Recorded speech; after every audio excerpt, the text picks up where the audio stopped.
uma grande ocupante de áreas corporativas, a empresa WeWork, andou atrasando o pagamento de aluguéis em diversos empreendimentos no Brasil, alguns deles de propriedade de fundos imobiliários. Isso, por óbvio, impacta a renda, preços de cotas desses fundos andaram sofrendo e eu quero mostrar para vocês toda a historinha que aconteceu nestes últimos meses envolvendo a WeWork e como se desesperar e sair movimentando a sua posição de fundos imobiliários ao sabor de notícias é uma máquina implacável para perder dinheiro. Eu sou Ricardo Figueiredo, especialista em fundos imobiliários, professor na Finclass, e no vídeo de hoje a gente vai falar sobre o caso WeWork. Vem comigo!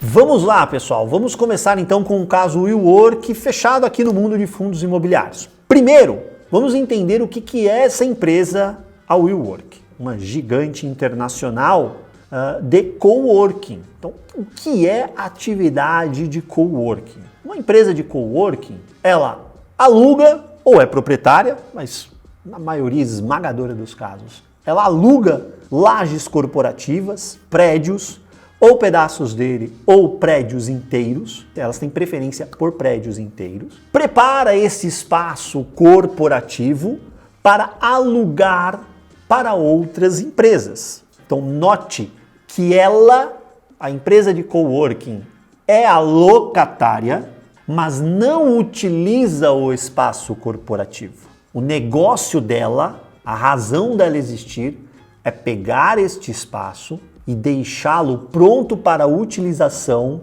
por parte de outras empresas, inclusive fazendo a gestão diária daquele espaço. Por que eu, proprietário de um espaço corporativo, vou alugar para uma empresa de coworking como a WeWork e eu não mesmo faço essa operação? Operar desta forma como uma empresa de coworking requer expertise, requer muitas vezes escala que alguns proprietários de espaços corporativos ainda não atingiu e muita dedicação e foco para a operação.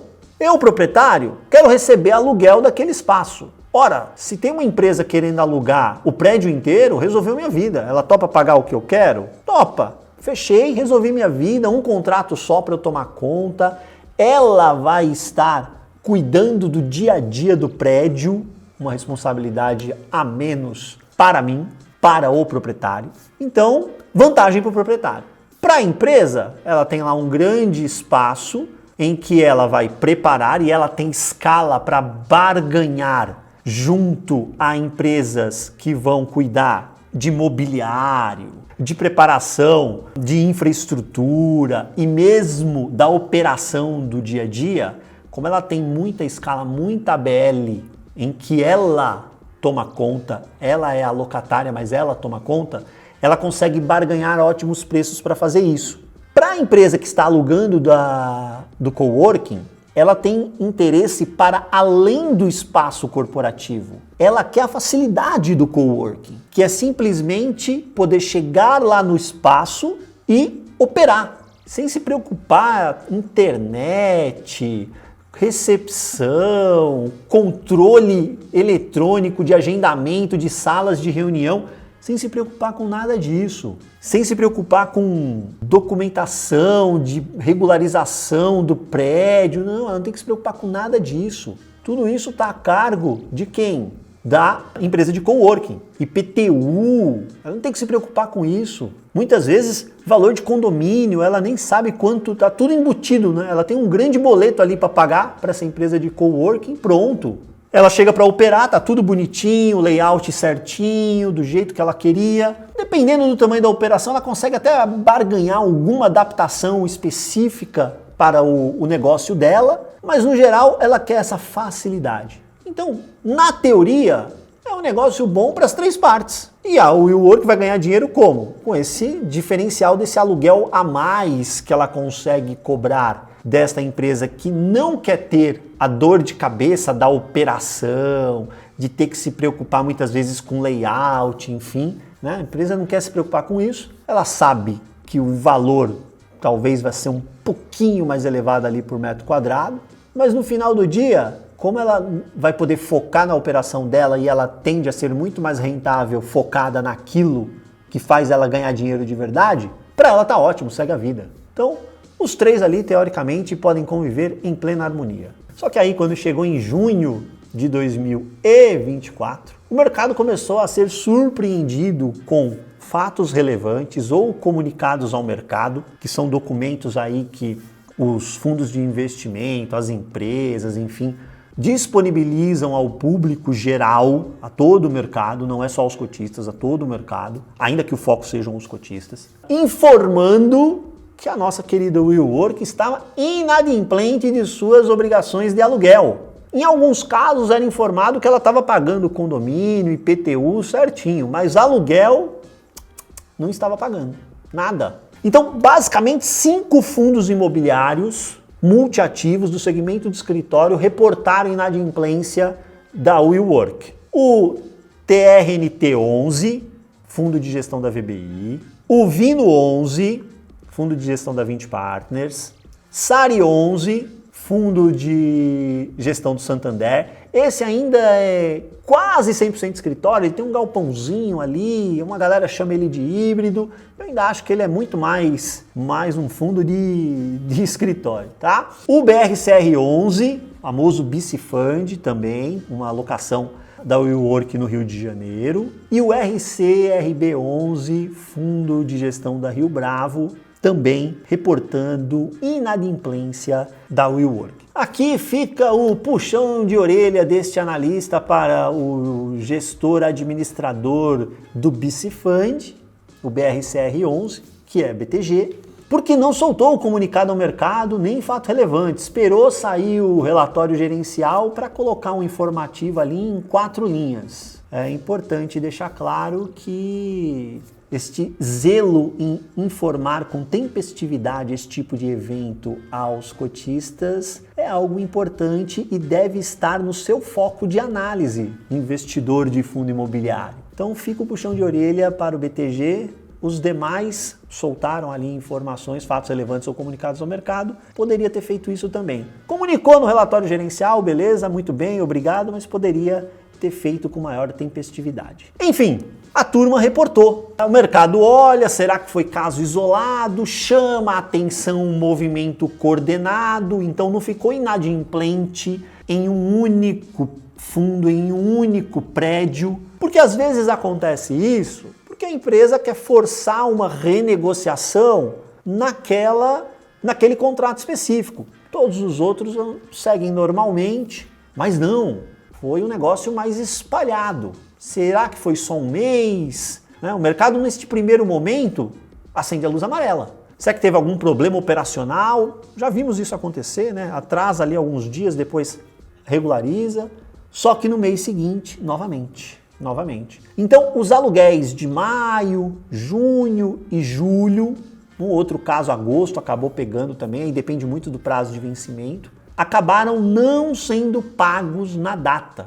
E os gestores dos FIIs comunicando sempre, através de fato relevante ou comunicado ao mercado, à exceção do BRCR11, que esperava o relatório gerencial para no relatório gerencial, sim, fazer comunicação, tecer comentários sobre a situação. E o que aconteceu com as cotas destes fundos que tinham exposição à WeWork?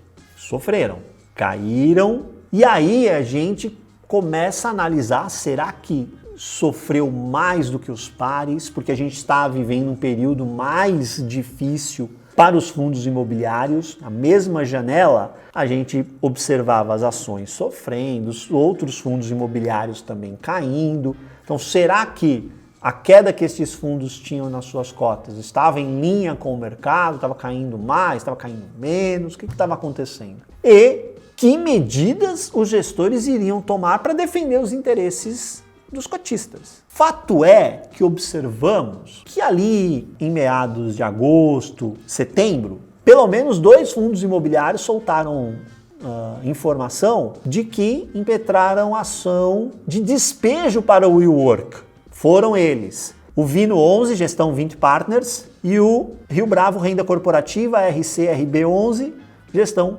Rio Bravo. Os dois tiveram êxito na ação. de despejo? A sentença é simples, né? Quase que padrão. A WeWork tinha 15 dias para ou regularizar todo o débito, ou deixar o imóvel, nos dois casos. Fato é que, ao longo de setembro, o mercado começou a observar as coisas começarem a se acalmarem no assunto WeWork. Primeiro que, como efeito de êxito nessas ações de despejo de Vino 11 e Rio Bravo Renda Corporativa, a gente observou que no Vino 11 chegou-se a um acordo em que a empresa deixaria efetivamente a edificação, regularizando todo o débito, inclusive multas e encargos. E deveria deixar o imóvel até o final de outubro. No caso do fundo da Rio Bravo, houve também regularização, a empresa devolveu um pedaço da área ocupada, o restante continuou, pagou as multas que tinha que pagar, inclusive da rescisão antecipada da área que ela estava devolvendo, e o restante do contrato continuou com um descontinho pontual por 12 meses neste restante desta área que ela continuou ocupando. Então note que aqui no caso da Rio Bravo, o proprietário pegou um pedaço da área de volta, recebeu multa de rescisão antecipada, tudo certinho, e no restante ele concedeu durante 12 meses um desconto pontual e depois o aluguel segue conforme contrato e a vigência também segue conforme contrato original. O Fundo de Santander, o SARE 11, SARE 11, formalizou acordo ali no final de setembro também. 50% do valor inadimplido a WeWork já pagou ali na hora, o restante parcelou nos meses seguintes e a locatária continuou ocupando espaço, respeitando o fluxo contratado, vida que segue. Então note que aí no SARE já teve um parcelamento diferente, né?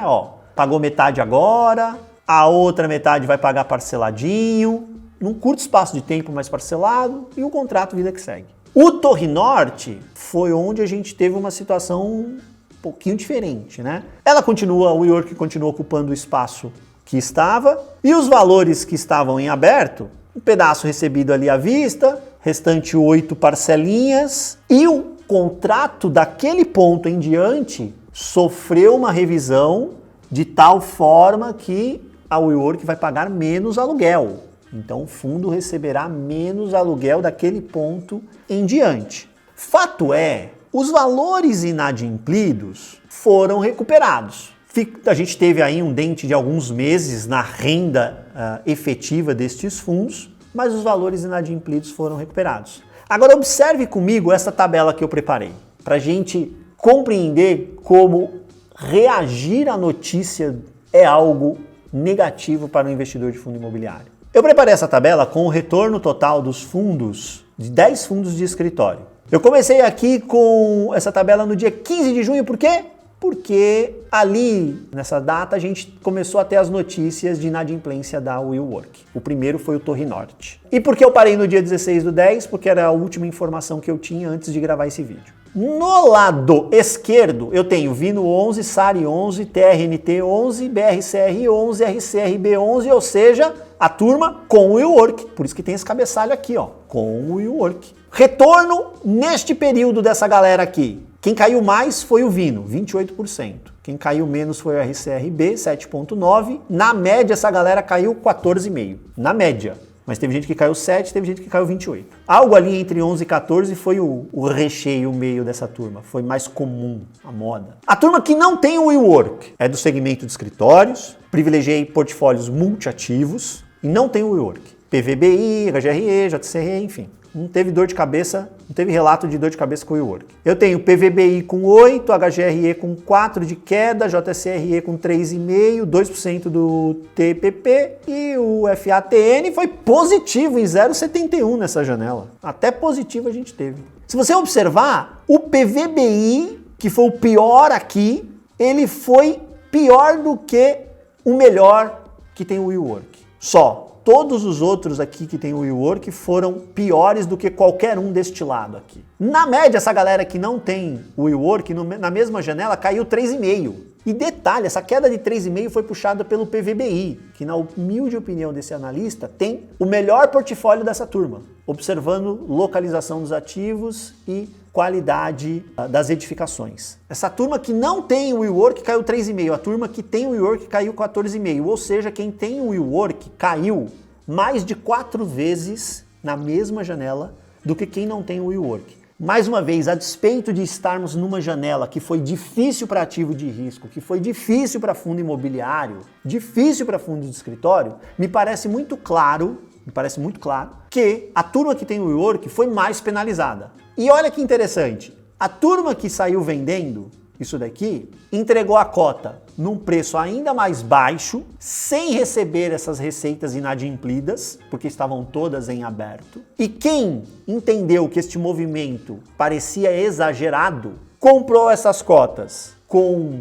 desconto muito severo para o evento que estava ocorrendo. A grande discussão aqui talvez fique por conta de Vino, que ficou sem a locatária de forma efetiva, né? E agora vamos testar a localização lá do imóvel que ela deixou, para ver se a reposição será rápida ou não. Mas especialmente nos outros casos, e mesmo para ele, 28% de queda, será que a ausência agora de WeWork no pool de locatárias é algo tão nocivo a ponto de você derrubar a cota em quase 30% para o Vino 11? Vamos dar uma olhadinha no relatório gerencial, tá aqui, ó. Antes do evento, WeWork, representação na receita aqui, ó. 7% da receita. Então, o fundo está perdendo um locatário que representa 7% da receita. E o mercado foi lá e derrubou a cota em quase 30%.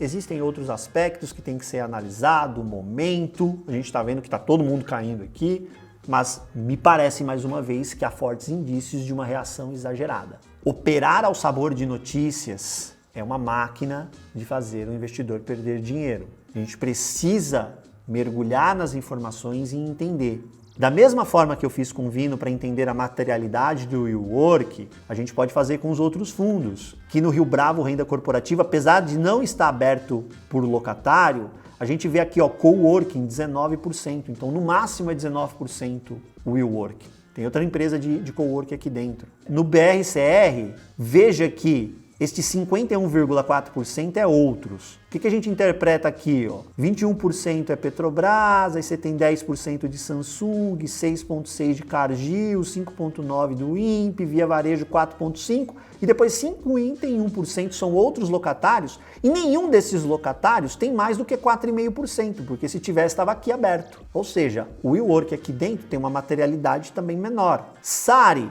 aqui fica puxão de orelha para o gestor no relatório gerencial, porque ele faz um gráfico e não coloca o percentual. É brincadeira de mau gosto, hein? Mas tudo bem. A gente vê que aqui tem uma representatividade razoável, justamente por ser um portfólio um pouco mais concentrado. O Torre Norte, como é monativo, também está aqui, ó. Coworking, ó, WeWork, 30% da receita. E veja que no final das contas caiu 11%. Onde tinha uma representatividade maior do que o cara de 28, mas esse de 28 perdeu o locatário. Mas me parece uma situação exagerada na reação do mercado. E quem entendeu e consegue capturar esse tipo de reação exagerada, além de talvez estar tendo a oportunidade de capturar um fundo imobiliário no momento em que a cota foi mal precificada, as receitas que estavam inadimplidas e começam a ser pagas agora, elas começam a voltar justamente para o bolso dessa pessoa. Quem vendeu a cota, além de tudo, ficou sem essa receita. Então, no final da história, o mercado ele se mostrou mais uma vez uma máquina extremamente eficiente em tirar o dinheiro do bolso dos impacientes para colocar dinheiro no bolso dos pacientes. O caso WeWork mostra como a reação ao sabor de notícias pode ser extremamente prejudicial aos investidores de fundos imobiliários. Mais uma vez, a situação da locatária continua exigindo atenção por parte dos investidores. É por isso que é importante a gente ter a visão de portfólio, da materialidade, ter uma carteira diversificada, entender qual é o impacto, tá bom?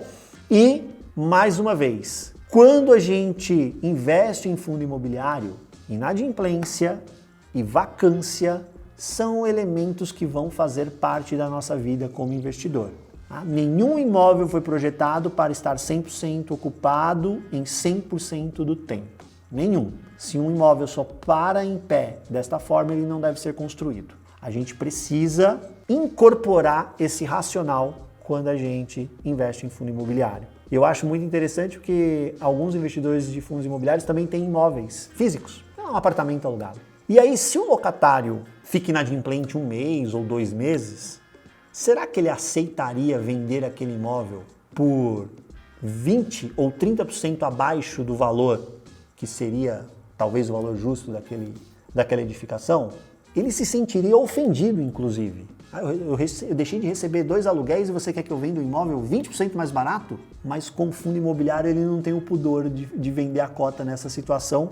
A gente viu os exemplos aqui de maneira prática. Isso aqui aconteceu com o mercado. Então, conhecer bem qual é a participação de cada locatário na sua formação de receita e evitar abrir o home broker no calor da emoção das notícias. Sentar e estudar a materialidade de eventos de vacância e de inadimplência no potencial de geração de receita do seu portfólio. Coloque aí nos comentários se você é cotista de algum dos fundos expostos ao WeWork, se você aguentou firme este período mais duro até que, como eu mostrei para vocês, as coisas se resolvessem. Me diga também se você já tinha visto algum vídeo tratando desse tema da forma como nós procuramos tratar aqui. E se você conhece algum outro caso de locatário que ficou inadimplente em algum fundo imobiliário e você quer que eu traga essa temática aqui para vocês no nosso canal. Não se esqueça, por favor, de dar like, porque o like, assim como o dividendo do fundo imobiliário, não é tributado. Então, por favor, eu conto com o teu like. Não se esqueça de se inscrever no canal para receber as notificações de novos vídeos.